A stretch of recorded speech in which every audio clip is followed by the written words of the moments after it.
खंडवा में पीडीएस के अनाज की अफरा तफरी की सूचना मिलते ही गुलमोहर कॉलोनी पहुंचे पत्रकारों ने पाया कि कॉलोनी के बीच खाली मैदान में पीडीएस के अनाज से भरे 5 ट्रक खड़े हुए हैं। जहां इन ट्रकों को खड़ा होना पाया उसके समीप ही पीडीएस के पूर्व ठेकेदार का मकान है, जो पीडीएस के अनाज की अफरा तफरी के मामले में ब्लैक लिस्टेड हो चुका है। अब उसी के रिश्तेदारों ने गुरु कृपा के नाम से पीडीएस के अनाज के परिवहन का ठेका ले रखा है। मौके पर मौजूद कोतवाली पुलिस से जब पत्रकारों ने पूछताछ की तो उन्होंने बताया कि जो ट्रक गुलमोहर कॉलोनी में खड़े हुए हैं, उनमें से अधिकतर राशन की बोरियां गायब है।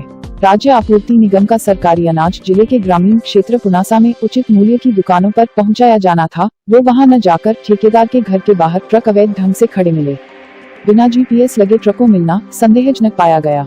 इसके बाद हरकत में आए पत्रकारों ने जिले के वरिष्ठ अधिकारियों को फोन के माध्यम से सूचना देकर उचित कार्यवाही करने की मांग की।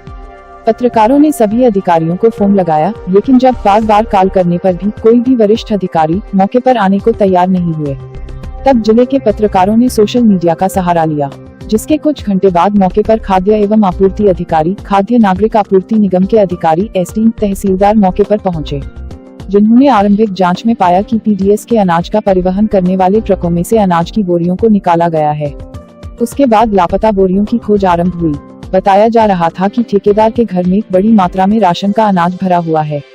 ठेकेदार के घर की जांच में पाया कि उसके घर के एक कमरे में पीडीएस के अनाज की 10 से अधिक बोरियां रखी हुई है।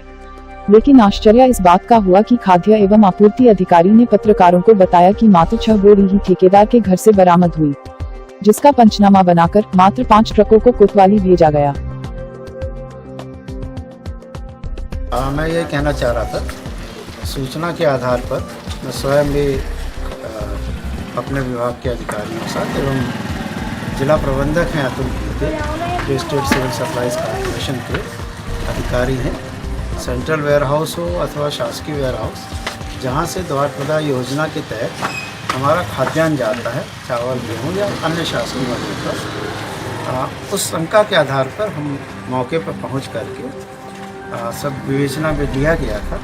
उसमें देखा गया कि जो ट्रांसपोर्टर है द्वार प्रदाय योजना का, नागरिक आपूर्ति निगम का, गुरु कृपा ट्रांसपोर्टर्स के नाम से है, और जो व्यक्ति है उसका शहबाज खान, जो इसका ट्रांसपोर्टर्स मालिक है। इसके आगे चूँकि 2 ट्रक भरे हुए थे इसमें और कुछ खाली ट्रक भी थे, तो सभी को पुलिस के सहयोग से थाने पे खड़ा कराया गया है आगे की विवेचना के लिए। इसी मध्य में कुछ आप लोगों के उससे समझ लीजिए, स्थानीय लोगों की मदद से जो ट्रांसपोर्टर है, अधिकृत ट्रांसपोर्टर, उसके घर की भी तलाशी लेकर के देखा गया, एवं साथ में जो असलम जिसका नाम बता रहा है, तो ट्रांसपोर्टर तो नहीं है इसका, लेकिन सहयोगी है या इसका ब्रदर वगैरह है, जो भी है, उसके भी घर की तलाशी, गोडाउंस या हॉल जो भी समझें, उसको एक कमरे वाइज भी सभी को देखा गया है। उसमें दोनों घरों की तलाशी में जो कट्टे मिले हैं, 6 बैग्स हैं, लूज बैग्स जिसमें चावल था, वो जब सर 8 ट्रक में से 5 ट्रक भरे हुए थे और 3 ट्रक खाली हैं। सर मैं आपको यही कहना चाह रहा हूँ, जो भी सामग्री है ट्रकों में अंदर संग्रहित है या ट्रक्स हैं, सबके सब सुरक्षित तरीके से थाने पर रखवा दिए। सर ये क्या कालाबाजारी की श्रेणी में आ रहा है? बिल्कुल सर, इसमें किस तरह कार्रवाई होगी? अब देखिए क्या है, मुझे एक विस्तृत पूरी जांच कर लेने दीजिए, क्योंकि स्टेट सिविल सप्लाईज कॉर्पोरेशन के मामले हैं ये।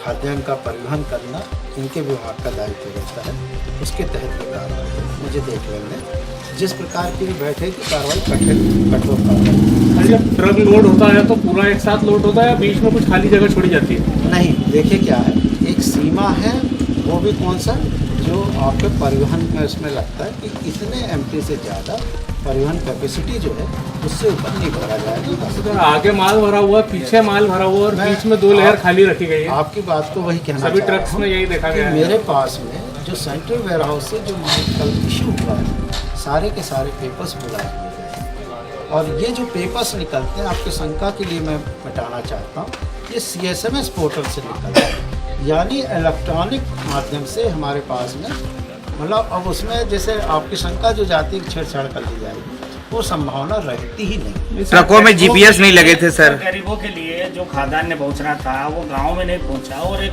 ट्रांसपोर्टर जो कि ब्लैक लिस्टेड है जिस पर आज सुबह कार्रवाई होगी उसके वहां पर रखे हुए हैं। तो इसमें मैं आपसे यही कहना चाह रहा हूँ कि जो ट्रांसपोर्टर्स का नाम है गुरु कृपा ट्रांसपोर्टर शहबाज खान के नाम से, मैं पूरी तफ्सीस करके ब्लैक लिस्टेड से लेकर के और भी जो कठोर कार्रवाई होगी, क्योंकि अभी इसको आप भी वैध मान रहे हैं कि अवैध मान रहे हैं? किसको देखिए, कार्रवाई अगर हम करने जा रहे हैं तो वैध ही कार्रवाई करेंगे। नहीं, ये जो रात 11 बजे 4 आरोपियों के खिलाफ नागरिक आपूर्ति निगम की धाराओं के तहत प्रकरण दर्ज किया गया। मामले में अतुल कुमार गीते, जिला प्रबंधक नागरिक आपूर्ति निगम की शिकायत पर आरोपी असलम पिता कासम चौहान, अरबाज पिता अकरम, शाहबाज पिता अकरम, अशोक फरकले के खिलाफ मामला दर्ज किया गया। इस मुद्दे पर पूर्व कांग्रेस प्रदेश अध्यक्ष ने ट्विटर पर लिखा कि इससे पहले भी सरकारी राशन गायब करने के मामले लगातार सामने आए हैं, मगर लॉकडाउन में यह शर्मनाक घटना किसकी मिली भगत व संरक्षण में हो रही है, इस पर से भी पर्दा हटना जरूरी हो गया है। शिवराज जी आपके आते ही कालाबाजारी, मुनाफाखोरी, भ्रष्टाचार का खेल फिर चालू। पैसा हो चाहे जैसा हो, स्थिति क्या है, भगवान से तो डरिए। अरुण यादव ने इस खबर को लिंक सहित ट्वीट किया। अरुण यादव द्वारा इस मामले को उठाए जाने के बावजूद इस मामले में गंभीरता से कार्रवाई का न होना कई सवाल खड़े करता है। अनंत माहेश्वरी की रिपोर्ट।